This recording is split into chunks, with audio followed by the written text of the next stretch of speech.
अब 10वें अध्याय में श्री सुखदेव जी महाराज अपने लाडले परम प्रिय शिष्य महाराज श्री परीक्षित जी को बताते हैं कि पुत्र, इस भागवत महापुराण में 10 विषयों का वर्णन है और वो विषय है सर्ग, विसर्ग, स्थान, पोषण, ऊति, मनवंतर, ईशानुकथा, निरोध, मुक्ति और आश्रय। इन सबकी परिभाषाएं द्वितीय स्कंद के 10वें अध्याय में श्लोक नंबर 1 से 9 तक में दी गई हैं। सर्ग क्या है? ईश्वर की प्रेरणा से गुणों में क्षोभ होकर रूपांतर होने से जो आकाश आदि पंचभूत, शब्द आदि पंच तन्मात्राएं, इंद्रियां, अहंकार, महत्त्व आदि की उत्पत्ति होती है ना, उसको सर्ग कहते हैं। अब विसर्ग क्या है? उस विराट पुरुष से उत्पन्न ब्रह्मा जी के द्वारा जो विभिन्न चराचर सृष्टियों का निर्माण होता है उसको विसर्ग कहते हैं। स्थान, प्रतिपद नाश की ओर बढ़ने वाली सृष्टि को एक मर्यादा में स्थिर रखने से भगवान विष्णु की जो श्रेष्ठता सिद्ध होती है उसका नाम स्थान है।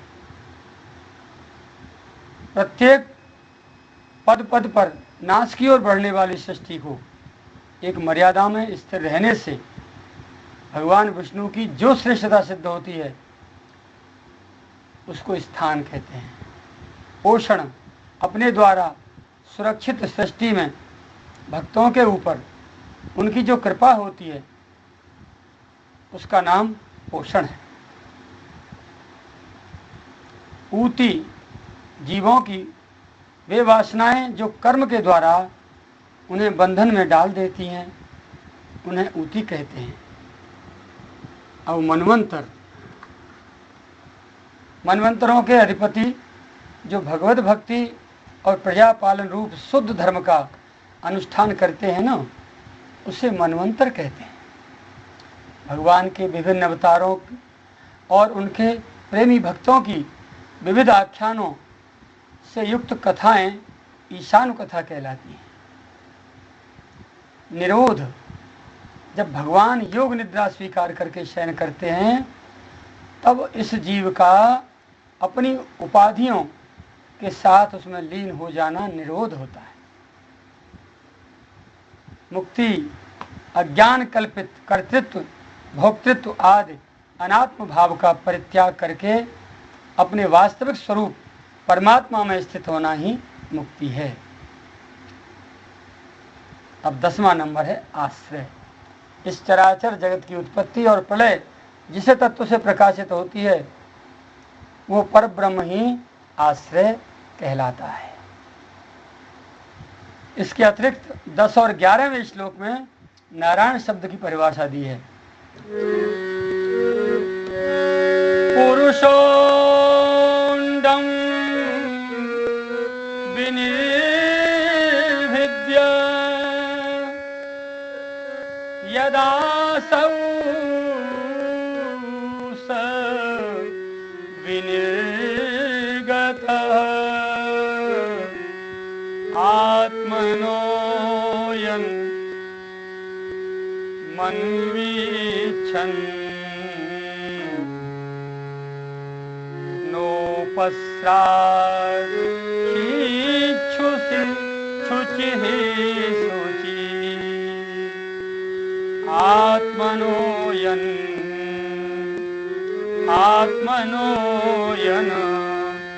मन्वीच्छन् नोपस्राक्षी शुचि शुचि तास्ववात्सीत स्वसृष्टासु सहस्र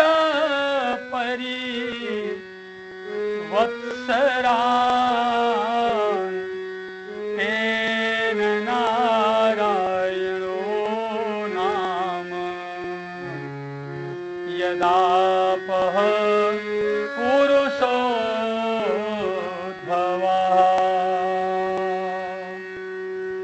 जब विराट पुरुष ब्रह्मांड फोड़कर निकला, जब विराट पुरुष ब्रह्मांड फोड़कर निकला, तब वह अपने रहने का स्थान ढूंढने लगा और स्थान की इच्छा से उस शुद्ध संकल्प पुरुष ने अत्यंत पवित्र जल की सृष्टि की। नर से उत्पन्न होने के कारण जल का नाम नार पड़ा और उस अपने उत्पन्न किए हुए नार में वो पुरुष 1000 वर्ष तक रहा, इसलिए उसका नाम नारायण पड़ा। यानी उस विराट पुरुष रूपी नर से उत्पन्न होने के कारण जल का नाम नार पड़ा, जल को नार कहा जाता है। और उस अपने उत्पन्न किए हुए नार में वो पुरुष 1000 वर्ष तक अयन बनाकर रहा। अयन मतलब है घर, इसलिए उसका नाम नारायण पड़ा। फिर श्लोक 12 से 34 तक में भगवान ने अपने शरीर से जिस प्रकार सृष्टि बनाई उसका विस्तार से वर्णन किया है। द्रव्य, कर्म, काल, स्वभाव और जीव आदि की उत्पत्ति। फिर नारायण ने अपने स्वर्णमय वीर को 3 भागों में बांटा, अधिदैव, अध्यात्म और अधिभूत। फिर इंद्रिय बल, मनोबल, शरीर बल और प्राण की उत्पत्ति की। शरीर में रहने वाले आकाश से इंद्रिय बल, मनोबल और शरीर बल की उत्पत्ति हुई, जिनसे सबका राजा प्राण उत्पन्न हुआ। अब विराट के शरीर में मुख का प्राकट्य कैसे हुआ? प्राण के जोर से आने जाने के कारण विराट को भूख सताने लगी, तो खाने पीने की इच्छा करते ही उनके शरीर में मुख प्रकट हो गया। फिर मुख से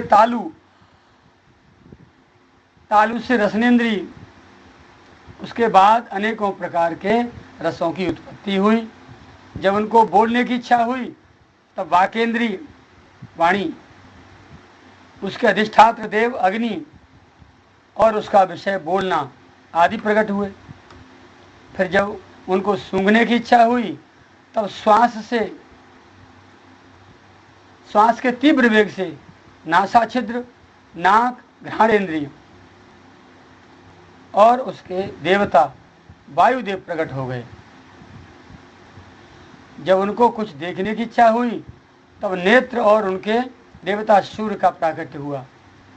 जब वेद रूपी ऋषि उन्हें स्तुतियों से जगाने लगे तब उन्हें सुनने की इच्छा हुई तो कान, और कान के भीतर श्रोत्रेंद्रिय जिसके द्वारा सुना जाता है, उसके देवता दिशाएं प्रकट हो गईं। जब उनको वस्तुओं की कोमलता, कठोरता, हल्का, भारीपन, उष्णता, शीतलता आदि जानने की इच्छा हुई तो उनके शरीर पर त्वचा प्रकट हो गई।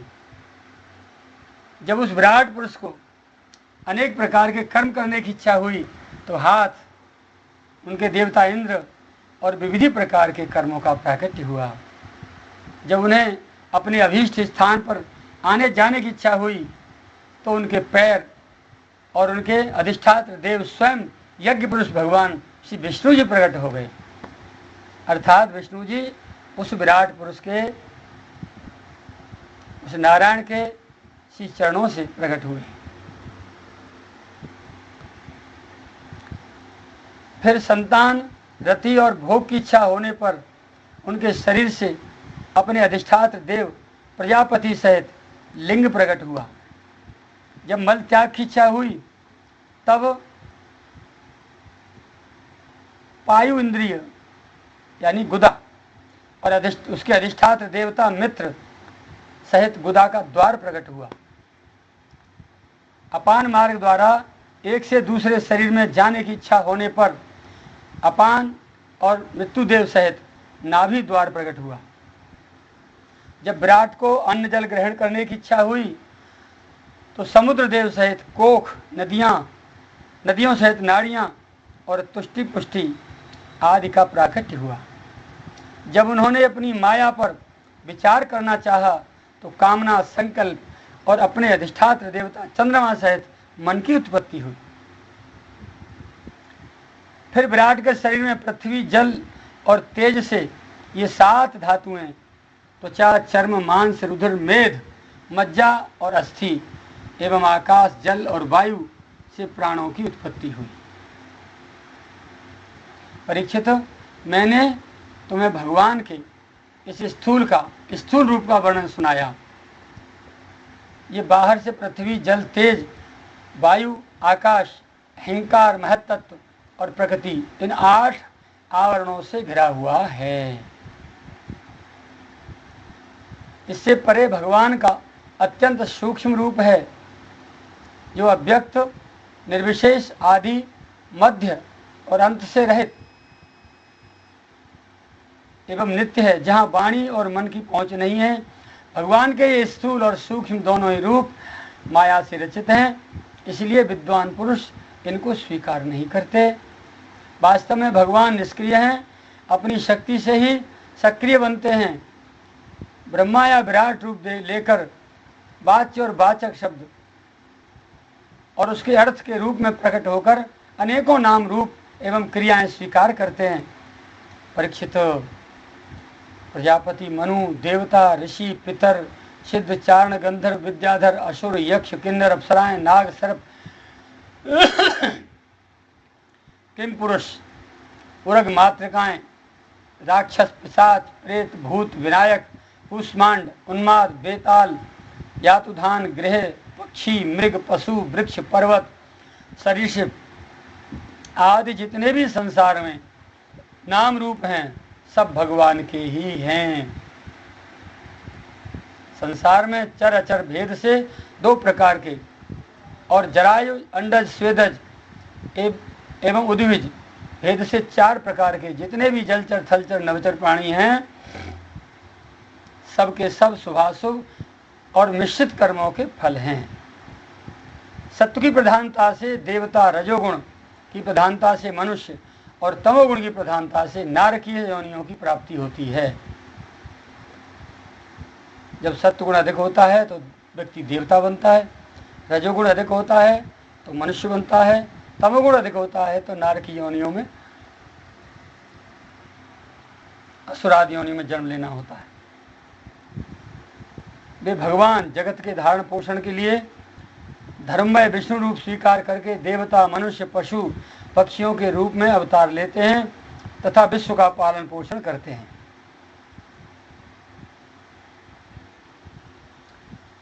प्रलय का समय आने पर वे ही भगवान अपने बनाए हुए इस विश्व को कालाग्नि रूप,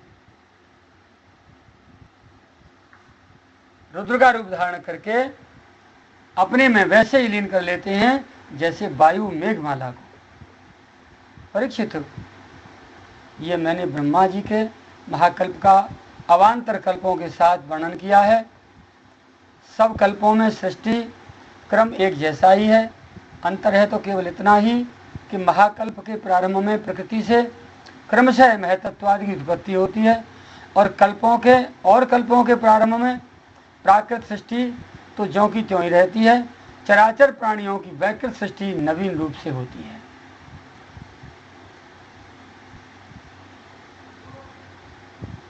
महाकल्प के प्रारंभ में, महाकल्प का मतलब है सब कुछ से समाप्त हो जाना।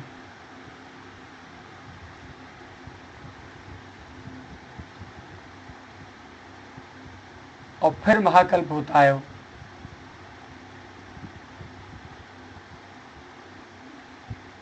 और अन्य कल्पों के प्रारंभ में जब ब्रह्मा जी जैसे 100 वर्ष की आयु होती है, जैसे हम नींद लेते हैं रोजाना एक रात्रि की, फिर एक पूरा दिन जग के काम करते हैं, ऐसा ही 1000 चतुर्युगी जब बीत जाती है तो ब्रह्मा जी के 12 घंटे का दिन होता है।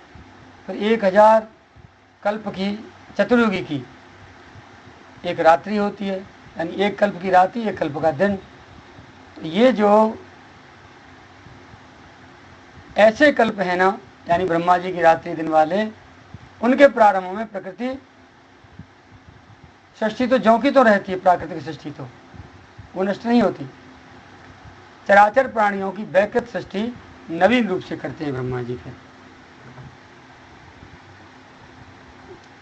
यानी पृथ्वी, जल, वायु, आकाश, अग्नि, ये सब तो ज्यों की तो रहते हैं, लेकिन चराचर पशु, पक्षी, मानव, जलचर, थलचर, नभचर, इतने भी नाना जीव जगत में हैं, वृक्ष, तरुलताएं, ये जो प्राकृतिक चराचर प्राणियों की जो वैकृत सृष्टि है ना,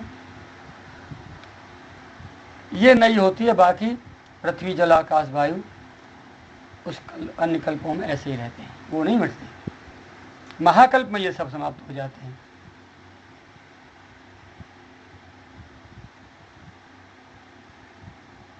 अब शौनकादि ने प्रश्न किया, कुत्र कौशार देशस्य संवादोऽध्यात्म संश्रितः यद्वास भगवान् तस्मै पृष्ठस् तत्त्वमुवाच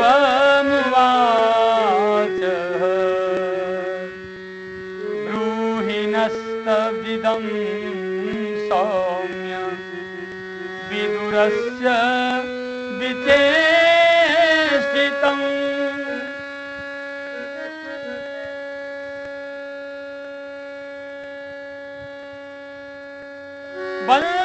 बन्धुत्याग निमित्तं च तथैवागतवान् पुनः।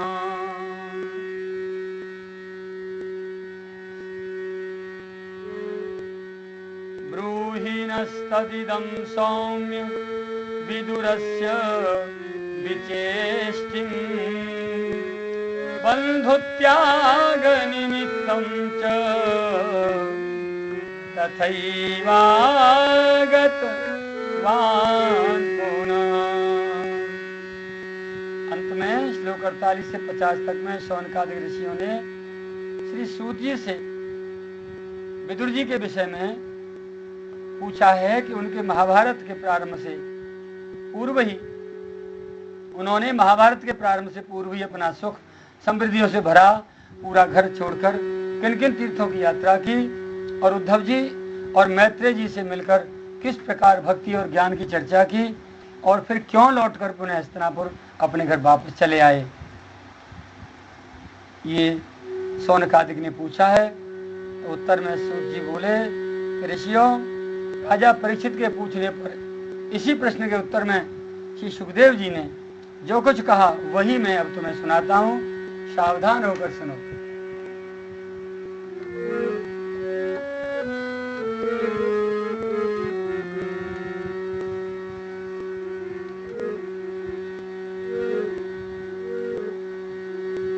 अब तृतीय स्कंद प्रारंभ होता है।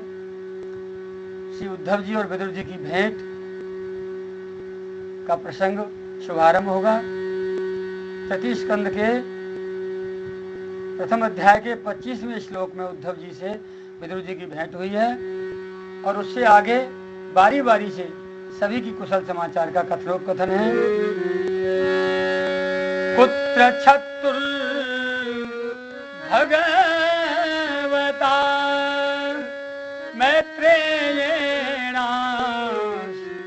संगमः कदा वास संवाद एतत् वर्णयनः प्रभो।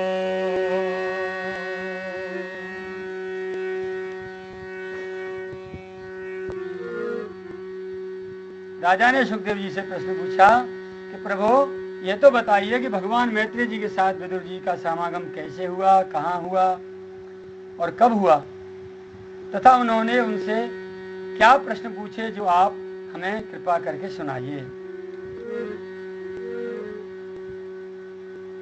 यहां श्री सुखदेव जी ने सबसे पहले पांडवों को लाक्षागृह में जलाकर भस्म करने की बात कही है।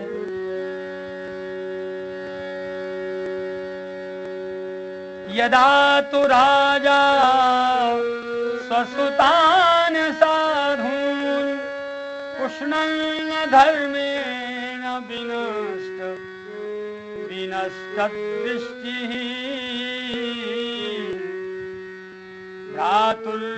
भ्रातुर्यविष्टस्य सुतान् विबन्धून् प्रवेश्य लाक्षा भवने ददाह। परीक्षित, ये उन दिनों की बात है जब अंधे राजा धृतराष्ट्र ने अन्याय पूर्वक अपने दुष्ट पुत्रों का पालन पोषण करते हुए अपने छोटे भाई पांडु के अनाथ पुत्रों को लाक्षागृह में भेजकर आग लगवा दी थी।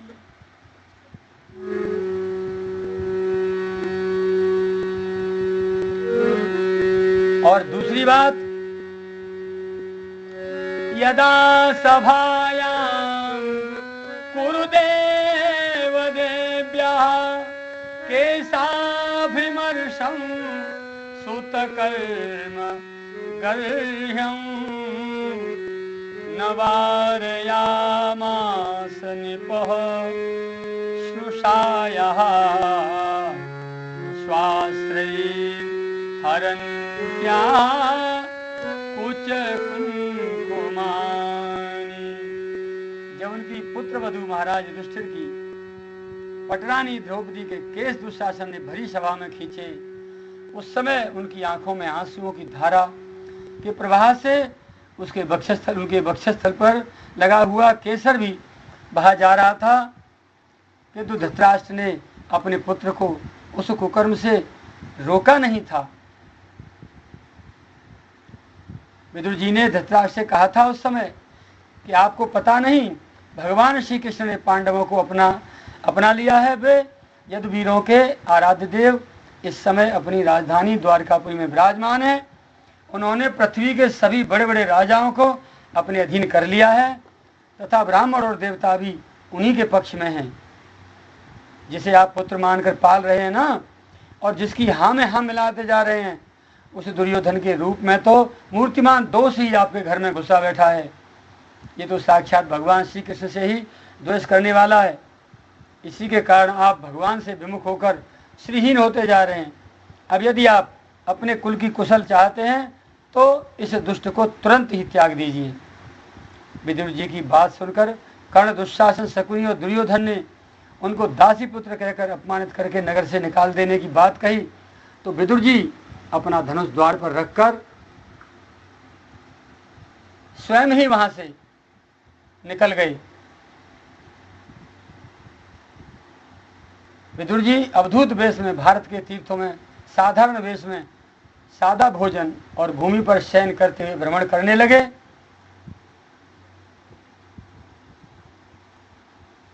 तब फिर श्लोक 20 और 21 के वर्णन अनुसार विदुर जी अपनी तीर्थ यात्रा क्रम में प्रभात क्षेत्र तक पहुंचे। जब भगवान श्री कृष्ण की कृपा से पांडव हस्तिनापुर का एक क्षेत्र राज करने लगे थे, यहीं आकर उन्होंने अपने कौरवों के विनाश का समाचार प्राप्त किया था। प्रभात क्षेत्र में ही विदुर जी को पता चली थी कि कौरवों का विनाश हो गया और पांडव अपना धर्म से राज करने लगे हैं। इसके बाद सरस्वती नदी के तट पर विदुर जी जा पहुंचते हैं।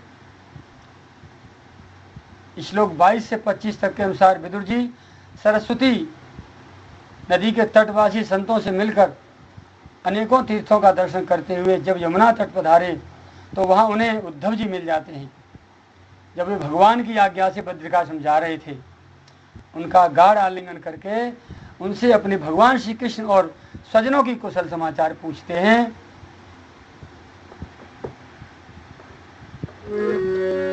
कालेन तावद् यमुनामुपेत्य तत्रोद्धवं भागवतं ददर्श। उद्धव जी पहले श्री बृहस्पति जी के शिष्य रह चुके थे। श्री विदुर जी ने उन्हें देखकर प्रेम से गाढ़ आलिंगन करके अपने आराध्य भगवान श्री कृष्ण और उनके आश्रित स्वजनों का कुशल समाचार पूछा है।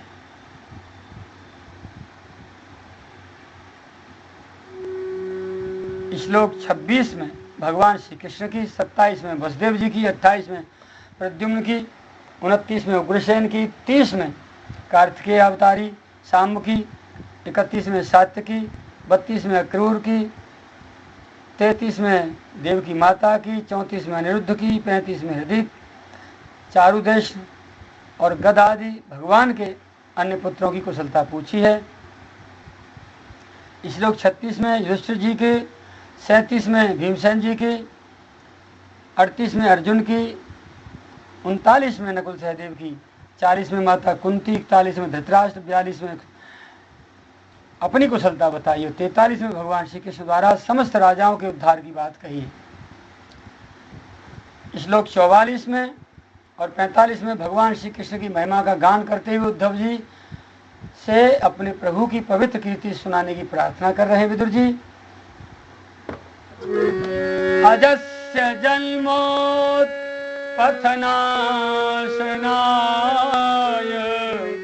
कर्माण्य कर्तुर्गृहणाय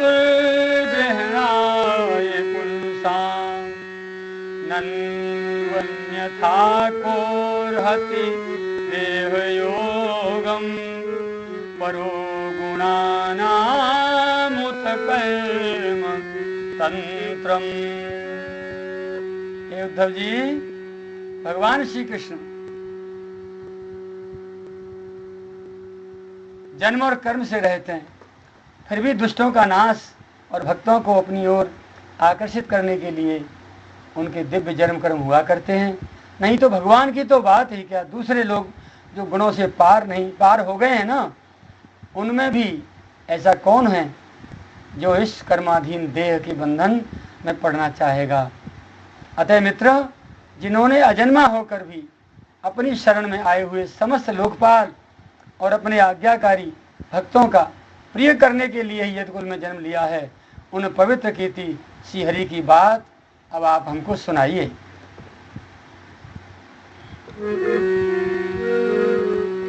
अब उद्धव जी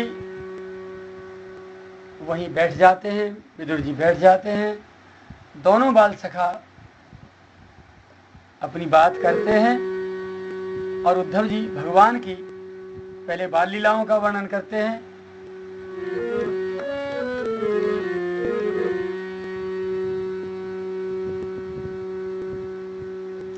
या उद्धव जी ने इस अध्याय में विदुर जी को भगवान की पूरी ब्रज की लीलाएं सुनाई हैं। श्लोक 1 से 6 तक में विदुर जी द्वारा उद्धव जी को भगवान की याद दिलाने मात्र से ही उनकी प्रेम विवल दशा का वर्णन है। जब वो कुशलता पूछ बैठे विदुर जी, तो उद्धव जी की क्या दशा बनती है।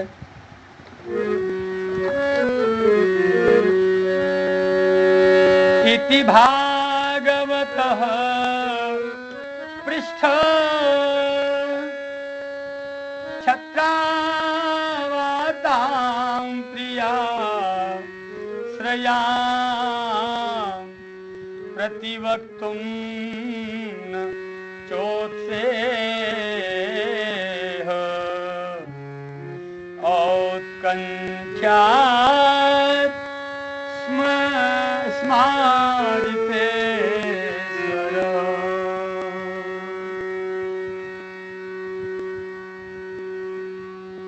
जब विदुर जी ने परम भक्त उद्धव जी से इस प्रकार श्री कृष्ण की बातें सुनने को कहा, तो अपने परम प्रियतम की याद आते ही विरह से उनका कंठ इतना अवरुद्ध हो गया कि उत्तर में कुछ भी कह नहीं पाए।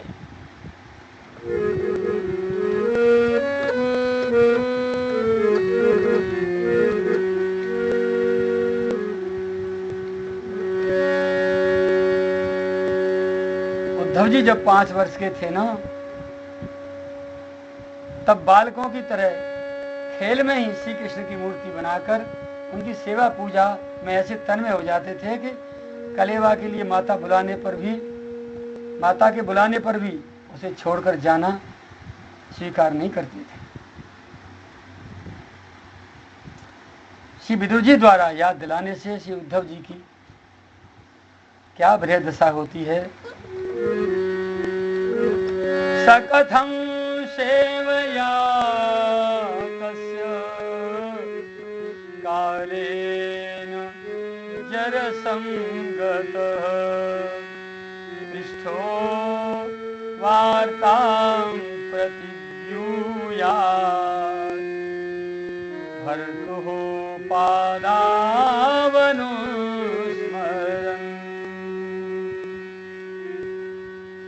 अब तो दीर्घकाल से उनकी सेवा में रहते रहते ये बूढ़े हो चले थे। अतः विदुर जी के पूछने पर उन्हें अपने प्यारे प्रभु के श्री चरण कमलों का स्मरण हो आया और उनका चित्त विरह से व्याकुल हो उठा। भला फिर कैसे उत्तर दे पाते। श्री उद्धव जी श्री कृष्ण के चरणारविंद मकरंद सुधा से सराबोर होकर 2 घड़ी तक तो कुछ भी नहीं कह सके, बिल्कुल नहीं बोल सके। तीव्र भक्ति योग से उसमें डूबकर वे आनंद मग्न हो गए। पुलकोद्भिन्न सर्वांगो मुलचन्मील ददृशाशु च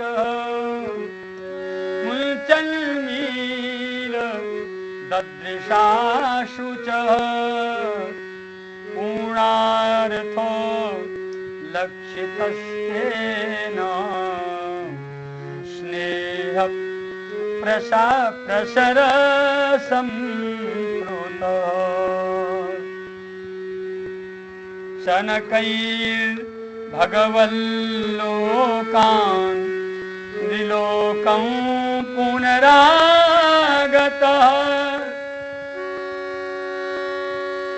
विमृज्य नेत्रे विदुरं प्रत्याहोद्धववूत्समयम्।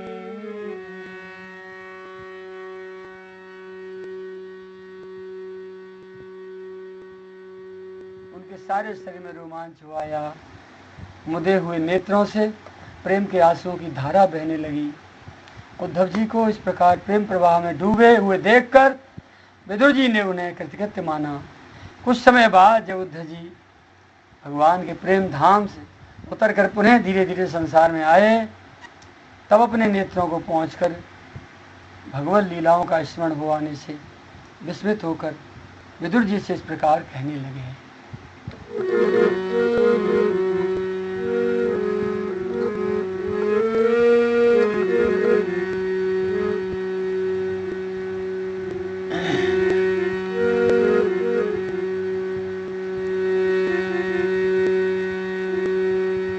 विदुर जी ने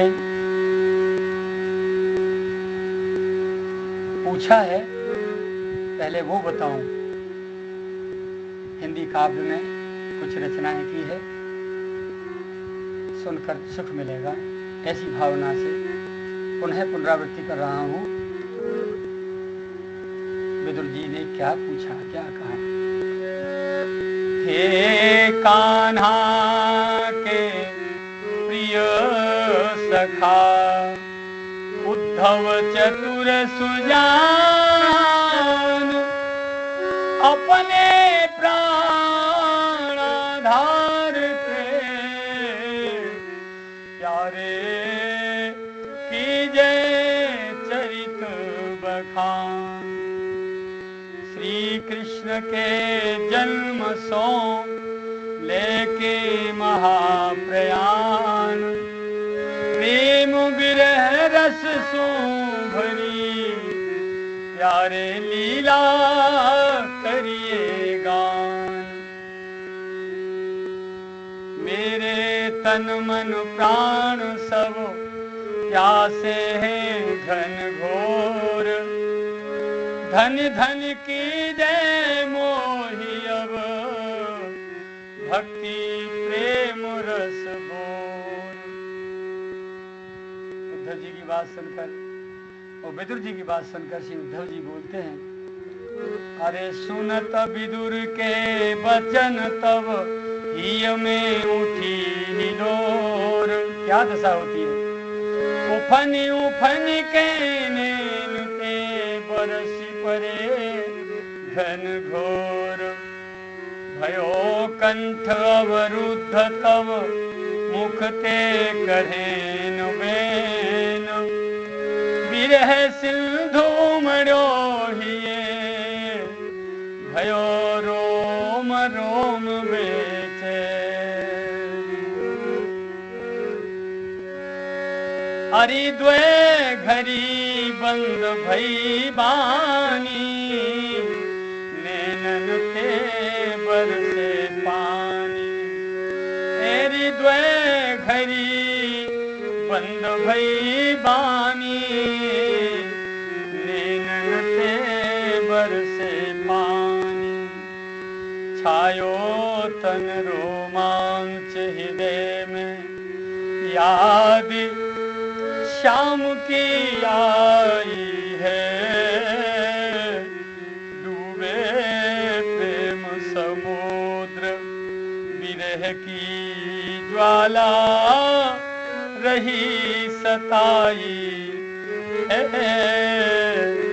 डूबे प्रेम समुद्र विरह की ज्वाला रही सताई है। लगी समाधि श्री उद्धव जी की अरे पीरन काहू जानी। नैनन ते बरसे पानी। अरे द्वे घड़ी बंद भई बानी नैनन ते बरसे पानी। जब आयो तन होश पहुँचते आंसू ने ना खोले हैं। बिलखी बिलखी के जीवन धन की लीला उद्धव बोले हैं। बिलखी बिलखी के जीवन धन की लीला उद्धव बोले हैं। श्याम सूर्य के छिपे विदुर जी अब घोर अंधेरी आनी। नैनन के बरसे पानी। अरे द्वे घड़ी बंद भई बानी नैनन ते बरसे पानी।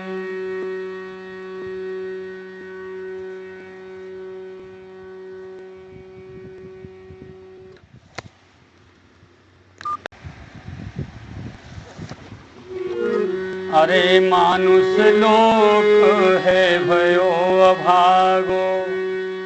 मनुष्य लोक है भयो अभागो। जामे यादव ज्यादा हैं। रात दिना रहे संग श्याम तऊ नहीं पहचाने दादा हैं।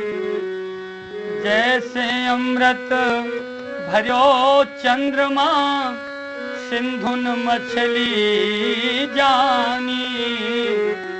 नैनन ते बरसे पानी। अरे द्वे घड़ी बंद भई बानी नैनन ते बरसे पानी।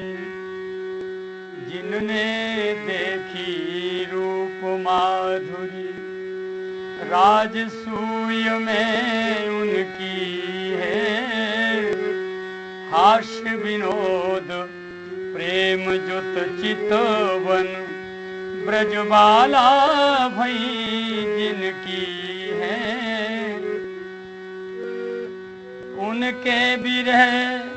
उनके विग्रह रचना में विधि पूरी शक्ति लगानी, नैनन ते बरसे पानी।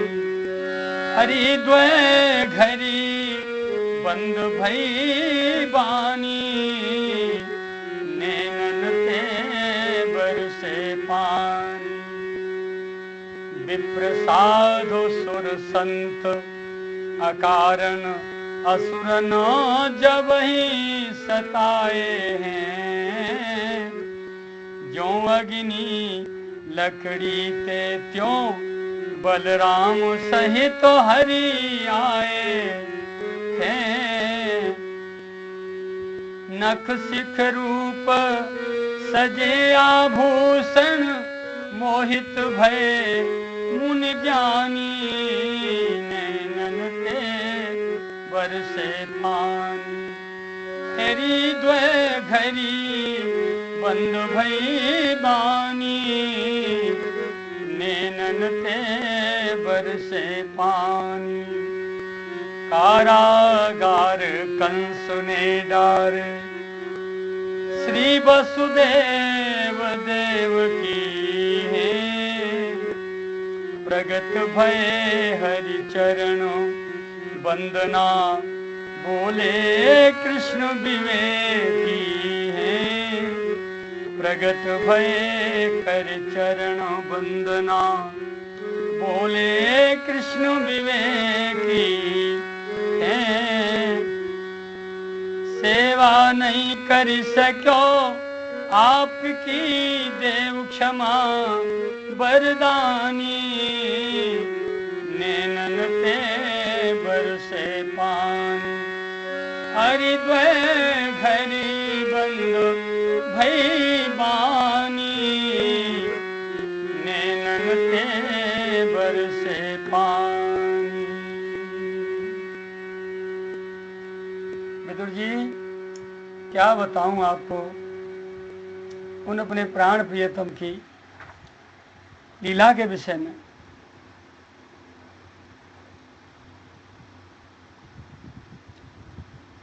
उद्धव जी के प्रश्न करवे पे, श्री कृष्णचंद्र की याद दिवावे पे कंठ अवरुद्ध है गए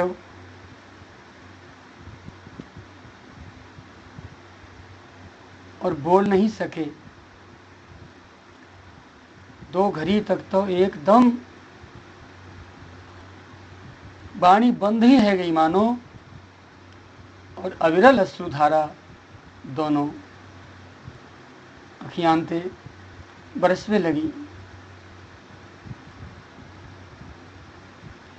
एकदम समाधि जैसी लग गई।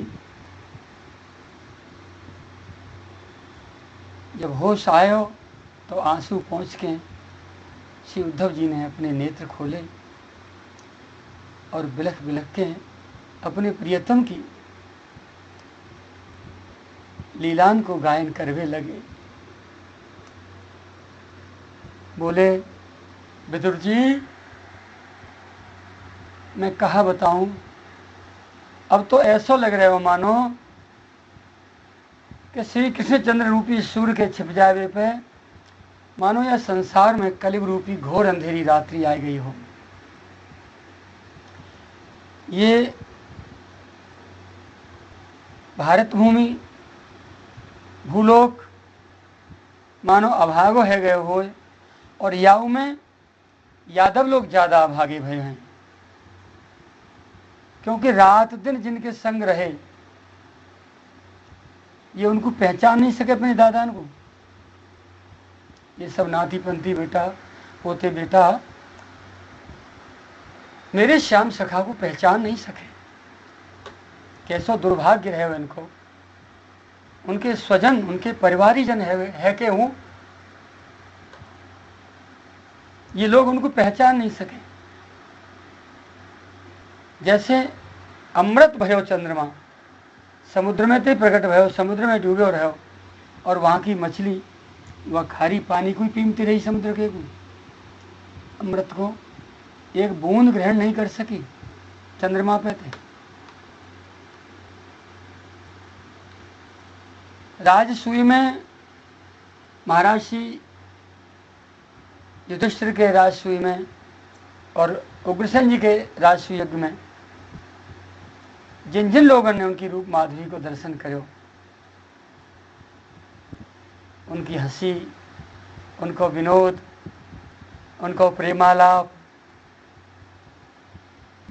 उनकी मधुर चितवन को देख के जब ब्रजवाला सर्वस्व न्यौछावर करके हमेशा को जिनकी है गई,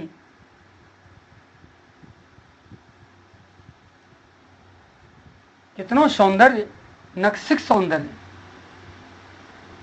मानो जिनके शरीर की रचना करने में ब्रह्मा जी ने अपनी पूरी शक्ति लगाई दी हो।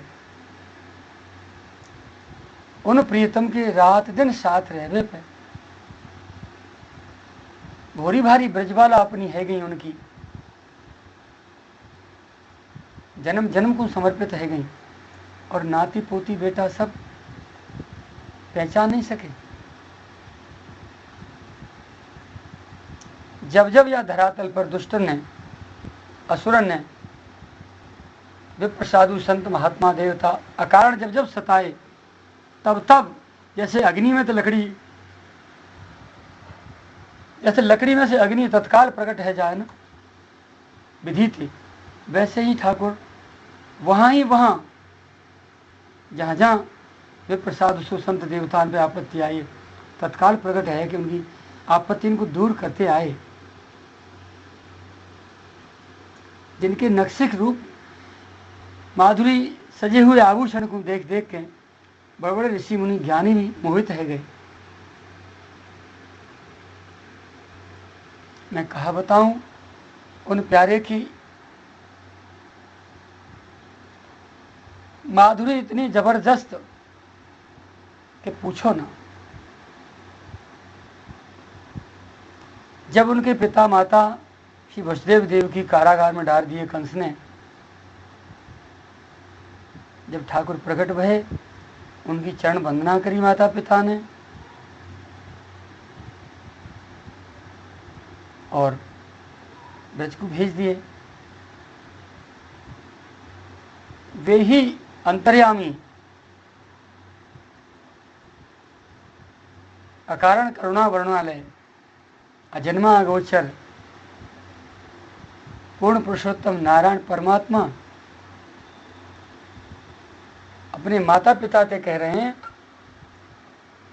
वसुदेव देवकी जी से, कि मैंने तो कारागार में जन्म लियो, और बाल्यकाल से ही जन्म लेते ही मैं नंद यशोदा मैया के पास पहुंचा दियो। आपकी सेवा को तो मैं एक बार अवसर प्राप्त नहीं भयो, या अपनी भूल काजे मैं आपसे क्षमा चाहूं। जो अपने माता पिता वसुदेव देवकी से क्षमा याचना कर रहे हैं, जगत के माता पिता है कि वे अपने माता पिता से क्षमा याचना करें। ऐसा स्वभाव मेरे ठाकुर को। विदुर जी, मैं कहाँ तक गिनाऊं आपको। हे प्रभु सम कौन उदार, जाकी शरण गए। हे प्रभु सम कौन उदार, जाकी शरण गए। श्री कृष्ण नाम ही सार, हे कृष्ण नाम ही सार, जाकी शरण गए। हे विदुर जी महाराज, अब तो बस ऐसा लगे या दुनिया में मेरे ठाकुर की तरह, मेरे प्रभु जैसा कोई दूसरा उदार है ही नहीं, जाकि हम अब शरण जा सकें। अब कोई शरणागत वत्सल या दुनिया में नहीं ऐसो जैसो मेरे ठाकुर रहते। या से अब तो केवल ऐसा ही लगे कि उनको मात्र एकमात्र केवल और केवल